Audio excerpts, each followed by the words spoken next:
योग, विशिष्ट आसन, विशिष्ट क्रियाएं, नौली क्रिया भी, वस्ती क्रिया भी, और पद्मासन भी, और सुखासन भी, और गर्भासन भी, ये सभी योग के माध्यम से आई। क्रिया में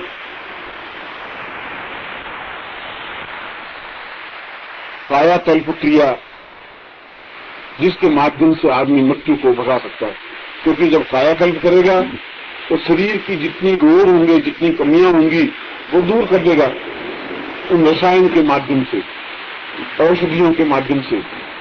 अश्विनी कुमार ने देवताओं को रसायन के माध्यम से ही कायाकल्प किया। धन्वंतरी ने सैकड़ों ऐसे वृद्धावस्थाओं में प्राप्त लोगों को वापिस कायाकल्प के माध्यम से यौवन में बना दिया था। कायाकल्प के माध्यम से शरीर में वे सारी कमियां, शरीर के झुर्रियां पड़ जाना, बाल सफेद हो जाना, कमजोर हो जाना, जल्दी जल्दी हाथ में लग जाना, डायबिटीज, ब्लड प्रेशर, जो कुछ भी बीमारियां हैं, उन बीमारियों का एक बार ही नियंत्रण और नियमन कर देना कायाकल्प कहलाता है। काया को बिल्कुल दूसरे ही नवीन शरीर में रूपांतरित कर देना, इस शरीर को ही ऐसा बना देना जैसे कि 20-25 साल का युवक हो, इसको कायाकल्प कहते हैं। ये क्रियात्मक पक्ष हुआ। और साधनात्मक पक्ष यह इंद्र तक अमृत साधना हुई, जिसके माध्यम से भी व्यक्ति अपनी इच्छा अनुसार जीवित रह सकता है। भीष्म पितामह को इच्छा मृत्यु प्राप्त थी, अगर वो चाहते तो 1000 साल भी जिंदा रह सकते थे।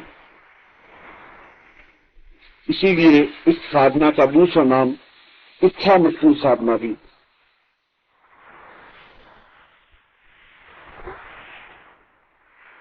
यह ग्रंथ मैंने बिरला लाइब्रेरी में कलकत्ता में देखा था। कलकत्ता की बिरला लाइब्रेरी अत्यधिक मशहूर और उच्च कोटि की लाइब्रेरी है, और वहाँ बिरला का एक प्लेनेटोरियम है। यदि आप कभी कलकत्ता गए हो तो सबसे पहला भारतवर्ष का प्लेनेटोरियम कलकत्ता में बना। अब तो मुंबई में भी बन गया है। अब ये 2 है प्लेनेटोरियम, एक कलकत्ता में, दूसरा मुंबई में।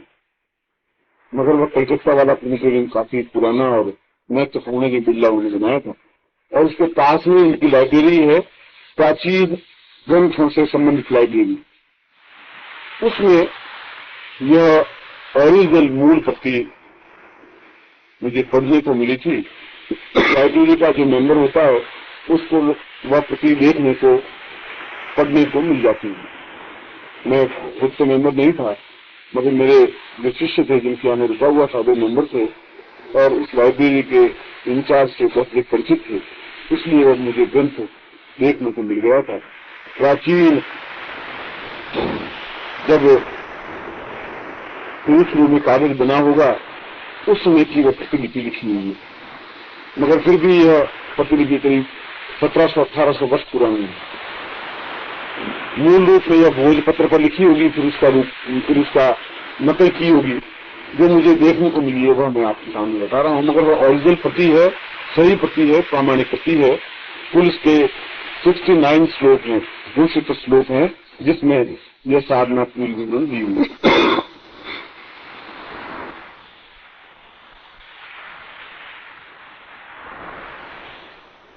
इस साधना की कुछ विशेषताएं हैं।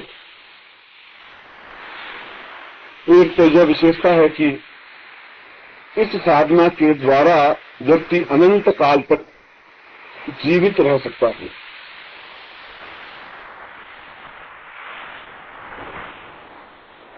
दूसरा, इस साधना के द्वारा इच्छा मृत्यु प्राप्त कर सकता है। जब तक वो जीवित रहना चाहे जीवित रह सकता है।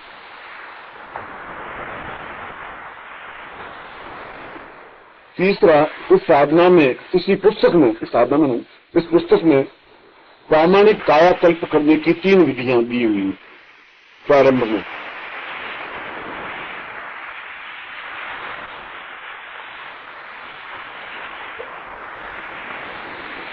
उसमें भी, उन 3 विधियों में भी देवदारू कल्प जो है वह सुगम है और महत्वपूर्ण है।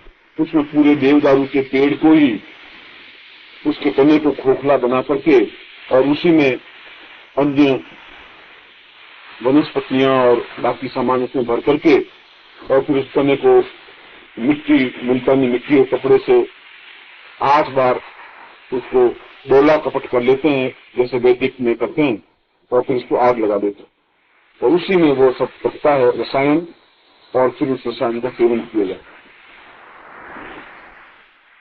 मगर ये दूसरी कायाकल्प रसायन से सस्ता है, सुगम है। और देवदारू के पेड़ तो पहाड़ों में बहुत अधिक हैं, और जैसे यहाँ पर तेजगांव आक है उसी प्रकार से यहाँ देवदारू के पेड़ है, इसलिए इसका प्रयोग करने पर कहीं अड़चन नहीं है। मेरे कायाकल्प की और भी सैकड़ों विधियां होंगी, मगर एक घटना मेरी आंखों से देखी हुई है तो उसका भी वर्णन आपको करेंगे। उत्तर प्रदेश में मुरादाबाद एक स्थान है, रामगढ़ और मुरादाबाद और ये आस पास है, और हिंदुओं से भी मुसलमानों की संख्या वहां बढ़ने लगी। अब वहां 54% तो मुसलमान हो गए और 46% हिंदू रह गए।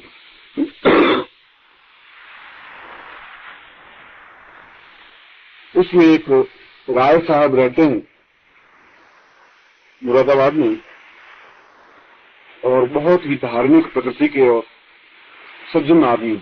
मैं उनके यहाँ कई बार ठहरा हूं, कम से कम 20-25 बार, 30 बार, 40 बार। जब मैं नैनीताल जाता हूँ तो मुरादाबाद रुकता जरूर हूँ, एक रात्रि उनके यहाँ ठहरता हूँ, फिर नैनीताल जाता हूँ। आते समय भी, क्योंकि वे शिष्य भी हैं और सज्जन सहृदय व्यक्ति। उनके यहाँ एक नौकर रहता है। नौकर तो क्या, उन्होंने शादी कभी की नहीं, उसके घर में पुत्र की तरह और नौकर की तरह है।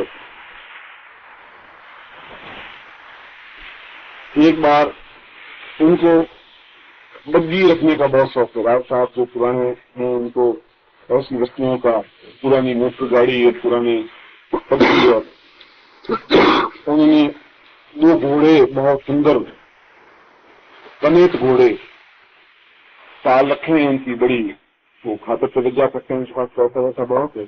आधा मुरादाबाद के मकान उनके खुद के बने हुए जहाँ किराएदार रहते हैं। आधा मुरादाबाद राव साहब का, आधा मुरादाबाद पैसा। तो जो पैसों की उनके पास कमी है नहीं, उनको चिंता ये होती पैसा कहाँ खर्च करो। उनके एक लड़का है और एक लड़की है, मुंबई में शादी हो गई है। लड़के की शादी अभी हुई नहीं है शायद। इसलिए हम सबको चिंता तो है कैसे कमाएं, उनको ही चिंता है कि खर्च कहाँ करें, कैसे खर्च करें, और पूछते रहते हैं।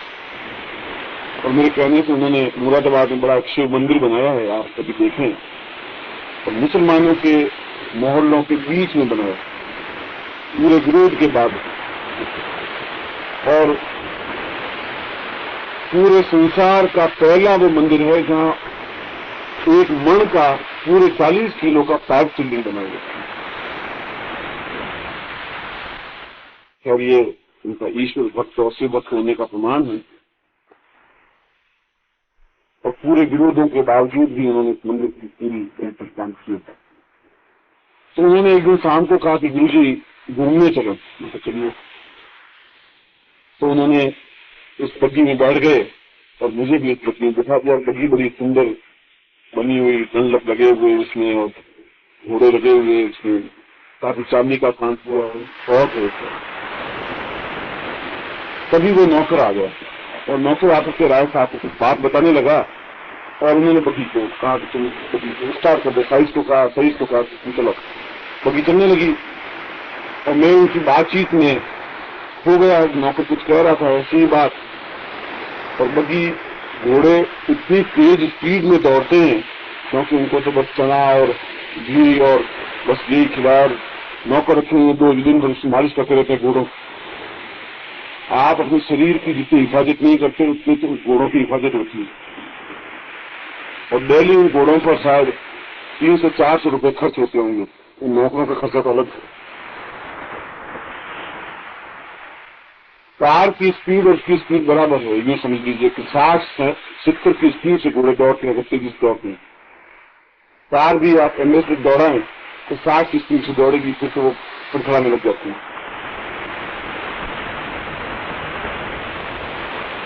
और वो बग्गी दौड़ रही है तेजी से, मुरादाबाद के बाहर आ गए, बग्गी तेजी दौड़ रही है, वो उसका मुट्ठी पकड़ी हुई, मूठ पकड़ी हुई बग्गी की, और नौकर साथ साथ दौड़ रहा, बातें कर रहा है। जब हम करीब 17-18 किलोमीटर आगे आ गए तो मुझे ख्याल है कि लड़का दौड़ रहा है साथ साथ में, और घोड़े दौड़ रहे हैं बहुत स्पीड में। मेरे लिए तो बहुत बड़ा आश्चर्य देखी, 18 किलोमीटर दौड़ने वाला तो ओलंपिक में इसको पहुंचा दे तो गारंटी से स्वर्ण पदक मिल जाए, कोई है ही नहीं, समस्या ही नहीं। जब उनका फार्म है, फार्म तक हम पहुंचे तो घोड़ों के मुंह से झाग निकल रहा था, बहुत हाँफ रहे थे, और उसके कुछ सांस भी नहीं, कुछ भी हाँफना तो बहुत दूर की बात। लेकिन राय साहब का इंटरेस्ट तो खत्म हो गया, मैंने उसको अलग किया। तू तो बहुत महान पर्सनैलिटी है मेरे भाई, क्योंकि कुछ हाँफना वाँफना कुछ नहीं हुआ। 22 किलोमीटर हम दौड़ के आ गए। 50-60 किलोमीटर दौड़ने पर भी मुझे कंपनी आती है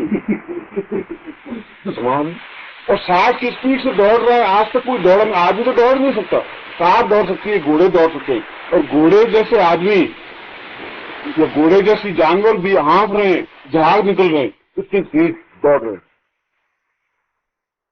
तो बात क्या, तू क्या खाता कुछ नहीं, पीछे बच जाता है, फिर राय साहब को बोलने करने के बाद पीछे बच जाते हैं, वो खा लेते।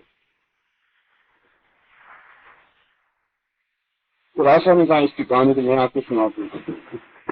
तो भाई ये कहानी मुझे सुननी बहुत जरूरी है, मेरा मुरादाबाद आना सफल हो गया। कौन सी साधना है, ये साधना को शिष्यों को सिखा दें, फिर ये सारी समस्या ही मिट जाए। उस नौकर को, वो नौकर है करीब 27-28 साल का है, 30 साल का, दुबला पतला सा है।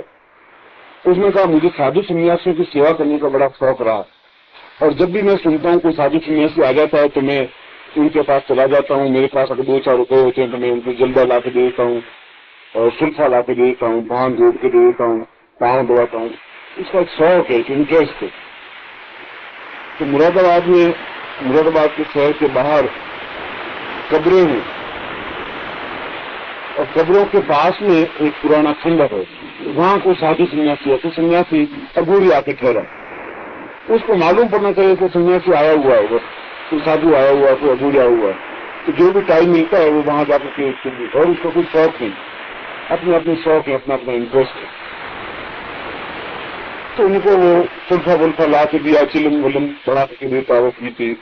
वो करीब 20-25 दिन वो अघोरी वहां रहा।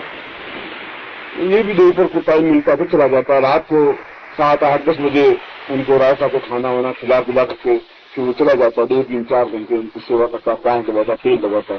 कोई इंटरेस्ट नहीं, कोई शौक नहीं, कोई ये इच्छा नहीं कोई मिले मुझे, अपने अपने शौक होता। जैसे लखनऊ के लोग बंद हुए उड़ाते रहते हैं, और उनकी लखनऊ वालों की अदाकारी, तहजीब, बात करने का और नाजुकता उनका शौक है, आदत है। जो लखनऊ में रहते हैं उनकी आदत पड़ गई है नजाकत के साथ में बात करना। एक राजस्थान का व्यक्ति बेचारा लखनऊ वाले से मिलने के लिए गया। उस मित्र ने बहुत पत्र लिखा कि तुम राजस्थान में क्या पढ़े हो, तुम लखनऊ आओ, यहाँ चिकन का कुर्ता बहुत मशहूर होता है, मैं तुम्हें चिकन का कुर्ता पहनाऊंगा और मैं बारादरी दिखाऊंगा, ये करूंगा। तो वो बेचारा गर्मी की छुट्टियों में अपनी पत्नी को लेकर के बात में 2 तो फंक, क्योंकि उसने कहा महीने भर मेरा रुकना है, बस आप जल्दी जल्दी भाग दो नहीं। और एक पूरा बिस्तरा, एक हाथ में थैली और एक वो डोली, 5-6 मिनट। जो एड्रेस दिया था उस एड्रेस पर वो बेचारा पहुंचा राजस्थान से, सीधा साधा आयु का साथ में पत्नी और एक लड़का, और लड़का 1.5 साल का होगा, पत्नी ने उठाया हुआ।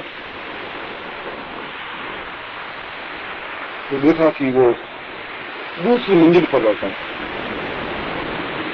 सीढ़ियां देखी तो करीब 30-35 सीढ़ियां, छोटी छोटी सीढ़ियां 8-8 उंगली की। उसके नीचे से आवाज दी, अरे केशव भाई, केशव भाई। अब केशव भाई दूसरी मंजिल से बच्चों वाले तो सुने तो सुने, नहीं सुने तो नहीं सुने। उसने बेचारे ने 15-20-25 बार आवाज दी तो सुने ही नहीं। उसको नीचे जो रहता था उसने पूछा कि वो केशव भाई यहीं रहते हैं? उसको यहीं रहते हैं, दूसरी मंजिल पे रहते हैं जनाब आलू। तो वो ऐसे ऐसे हैं। बिल्कुल बिल्कुल आप सही फरमा रहे हैं, यही उनका दौलत खाना है। दौलत खाना तो दौलत खाना 35 सीढ़ियां दिखाई दे रही हैं। उसने कहा कि आप उनको कह दें, अब हजूर मैं उनकी अर्ज क्या कर सकता हूँ, मैं तो भी बस थोड़ा बाजार जा रहा हूँ, आप आवाज दीजिए। वो क्या बात है, उसने तो आवाज दी तो 30-35 आवाज दी तो मैं तो गला टूट गया। उसने पत्नी को कहा कोई बात नहीं, अपना दोस्त है, लंगोटे यार है, कुछ सामान लेते तो ऊपर चले जाते हैं, तो आप क्या थोड़ी तकलीफ होगी, थके हुए तो है तो कोई बात नहीं। उसने बेचारे ने, उसकी पत्नी ने लड़का उठाया, एक बॉक्स उठाया एक हाथ में और एक हाथ में वो बोल सी उठाई। उसने भी बेचारे ने 2 ट्रक उठाए, हाँफते हाँफते बेचारे 35 सीढ़ियां चढ़ के ऊपर पहुंचे और पहुंच करके आवाज दी, केशव भाई, केशव भाई। केशव भाई बाहर आया। तुम कह रहे थे तू यहाँ आ गया और कमाल कर दिया, तूने मुझे पहले इतना क्यों नहीं की? पत्र तो तुझे दिया था, पत्र दिया था, मगर तू सामान लेकर ऊपर कैसे आ गया? उसने कहा कि तुम मेरे मित्र हो, आवाज में लिख, नहीं ये तो हो सकता है, तुम सामान उठा के लाओ, ये मुझे बर्दाश्त की बात नहीं, सामान नौकर लाएगा। अब नौकर लाएगा तो लाएगा, मैं आऊँ नहीं तो वापस नहीं चले जाओ। ये तो मेरी तौहीन है, ये मेरी तौहीन है कि तुम सामान उठा के कैसे लाओ, नौकर लाएगा। उसने कहा ये तो नहीं, ऐसा कैसे हो सकता है, बाहर बात तो थोड़े जाता है, ऐसा बर्दाश्त नहीं कर सकता, ये तो संभव ही नहीं है। तो वो 2-4 मिनट में कहा कि अब भैया जो कुछ हो गया तुम सोच नहीं समझता, ऐसा कैसे हो सकता है, तुम सामान उठा के ऊपर आए, ये तो मेरी नाक कटने वाली बात, सामान वापिस नीचे ले गया। वो रोता रोता वापिस नीचे ले गया।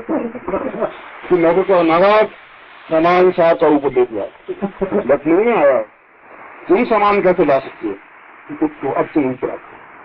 वो बेचारा रोते रोते वापिस नहीं, तो लखनऊ वालों की अदाकारी अपने आप में और ऊपर सामान लिया था, अंदर रखना है कि नहीं, तुम नहीं ला सकते, वो नौकर लाए, आप कैसे ला सकते हैं, क्योंकि बार बार थोड़ी आते हो। तो वो तो नजाकत उनके वहाँ हवा में है। तो मैं वो अगोरी के पास वो रोज जाता, तो एक दिन अगोरी ने कहा कि बच्चे हम कल चले जाएंगे, तू मेरे साथ चल सकता है? मैंने कहा जल्दी चला करूंगा। वो साथ उस दिन अगोरी रवाना हो गया। एक दो चमत्कार ऐसे दिखाए होंगे, हवा में से कुछ चीज याद खिला दी होगी, ऐसा कुछ किया होगा, तो वो नहीं, वो साथ दूसरे दिन उसके साथ चला गया, राय से आके कुछ लाई नहीं। और राय को कई बार चला जाता, 2-3 दिन के लिए चला भी जाता, तो राय साहब सोचते हैं कोई साधु सुनर के पास पड़ गया होगा, सुल्फा पी लिया होगा तो आ जाएगा। वो चलते चलते करीब 3-4-5 बज गए, तो करीब उस जगह से मुरादाबाद से करीब वो चले गए 8-10 किलोमीटर आगे। तो उसने कहा कि आज यहीं रुकेंगे जंगल में। ये सच्ची घटना बता रहा हूँ, जंगल में रुक गए। वो पहुंचा हुआ कुछ अगोरी था, तो उसने अपने झोले में से एक अंधी निकाली, इंडिया मिट्टी की, उसमें पानी भरा, आधी इंडिया कर दी। उसको कहा तुम लकड़ियां वकड़ियां चुन के लाओ, आज भोजन यही पकाएंगे। उसने लकड़ियां वकड़ियां कंडे वंडे चुन के गए जंगल से, शाम को 5 बजे का टाइम, और उसने मंत्र पढ़ना शुरू किया, तो नीचे आग लगा दी, अंधी में पानी थोड़ा सा गर्म होने लगा, और 2-4-5 मिनट हुआ सांप काला भयंकर आया इस मंत्र पढ़ने आया। तो उस अगोरी ने वो पकड़ा और पकड़ के उस इंडिया में डाल दिया, ऊपर दे दिया, सत्संग रख दिया, 2 किलो का पत्थर, तो नीचे आग लगाने के लिए वो बैठा बैठा देखे। तुमने कहा ये तो अंदर जल जाएगा, भोजन तो पकाना ही है कि नहीं पकाना है, भूखे मरेंगे क्या? वो भी सोचा आज तो मारे जाएंगे। ये मैं कहाँ छोड़ के कहाँ आ गया। उसने कहा मैं तो वापिस जाता हूँ। तो वापिस कैसे, खाना खाए भी ना कैसे वापिस आए, खाना खाए भी नहीं जा सकते। तो सोचा अगोरे वक्त भरोसा नहीं, सारा मार दे, हत्या कर दे। वो 7 घंटे भर तक उसको कुछ आंच मार आंच देते देते देखो अंदर से वो गंध सी आने लगी। तो पकड़ने का जो पानी वाली सब मिलकर के बिल्कुल मलाई की टाइप मलाई बन गई। मलाई बनी की तो अंधिया को नीचे उतारू, उसका खा लेते। उसने कहा मैं तो खाऊं नहीं, मैं तो मरी नहीं खाऊं, आप हो तो मैं तो वापिस चला जाऊं, आप भर पाए। मैंने आंखों से देखा, शाम को पकड़ कर अंदर डाला और खाना क्या है। उसने कहा खा लो, पछताएगा जिंदगी भर। उन्होंने कहा मैं तो खाने का सवाल ही नहीं है, आपको भूख लगी है तो आप खाए, मैं तो सारी रात पड़ा रहूंगा, सुबह में वापिस जाना चाहता हूँ। तो साधु ने कैसे बता, खाने के बाद में तो उसको झाड़ी रात ली हुई, सांप का सांप उस मलाई की तरह खा गया। वो कोई राक्षस है क्या है। सुबह उठ देखा तो साधु करीब था, करीब 70 साल का बुढ़ा ऐसा। सुबह उठ करके देखा तो उसने देखा तो बिल्कुल जवान की तरह साधु, और बाल उसके काले हो गए, आंखें रूप में बिल्कुल, और चेहरे पर झुर्रियां नहीं। उसने कहा कि ये कैसे हो गए। उसने कहा मैं तुझे पहले कहा था कि तू खा ले, और तूने खाया नहीं, और मेरे जैसा तू लाल कुंड बन जाता, मगर अब मैं तुझे रखूंगा भी नहीं। बस कर्म फूटे तेरे, मैं तो जा रहा हूँ। और उसने अपना डेढ़ दिन उठाया, अब वो रवाना हो। उस नौकर ने देखा, उसकी कायाकल्प देखा अपनी आंखों से, उसने उस अंधिया में किनारे किनारे पर जो कुछ लग गया था उसको खुचर खुचर के खाया। उसने कहा गुरु जी वो खुचर खुचर के खाया, उस वजह से अब मुझे अपनी आती नहीं। 25 किलोमीटर दौड़ता हूँ तभी कुछ नहीं होता। वो जिंदा आज भी जबकि जिंदा है, और आज भी आप जाकर उसको मिल सकते हैं, देख सकते हैं। वो कितना ही दौड़े, पावों में कितनी ताकत की, वो बगी के साथ दौड़ता रहता है, हंसनी तो उसको आती ही नहीं। ये भी एक कायाकल्प के तरीके हैं, मगर आप सीधा सांप इंडिया में डाल के कायाकल्प करना मत पूछिए, क्योंकि आप फिर कहोगे साहब ये कैप आप खुद ने कहा था कायाकल्प करने का। इसलिए वो तो मंत्रात्मक प्रयोग होगा, उसे सांप के मंत्रों से बुलाया होगा, और आगे भी कोई मंत्रात्मक प्रयोग होगा। सीधा डायरेक्ट एकदम से आप कायाकल्प अपना और मेरा दोनों का मतलब है। ये तो मैंने एक प्रयोग, एक तरीका कि कैसे कैसे कायाकल्प होते हैं, तो मंत्रात्मक कायाकल्प अलग होगा। जो मैंने आपको बताया है वो कायाकल्प अपने आप में, देवदारू का कायाकल्प अलग है। कायाकल्प का अर्थ है कि शरीर में जितने भी विकार हों, जितने रोग हों, जितनी जर्जरता हो, जितनी कमियां हो, जितनी न्यूनता हो, वो सब दूर होकर के वापिस यौवनवान बना देना, चाहे पुरुष हो चाहे स्त्री हो, उसको कायाकल्प कहते हैं। और आयुर्वेद के ग्रंथों में भी मंत्रात्मक दृष्टि से कई। और तीसरा ये क्रियात्मक हुआ, और तीसरा मंत्रात्मक या साधनात्मक भी, मृत्यु को परे धकेलना, अपने जब तक चाहे जीवित रहने की क्षमता प्राप्त करना, इच्छा मृत्यु प्राप्त करना, यह साधनात्मक है। और यह उम्र का साधनात्मक अपने आप में ज्यादा महत्वपूर्ण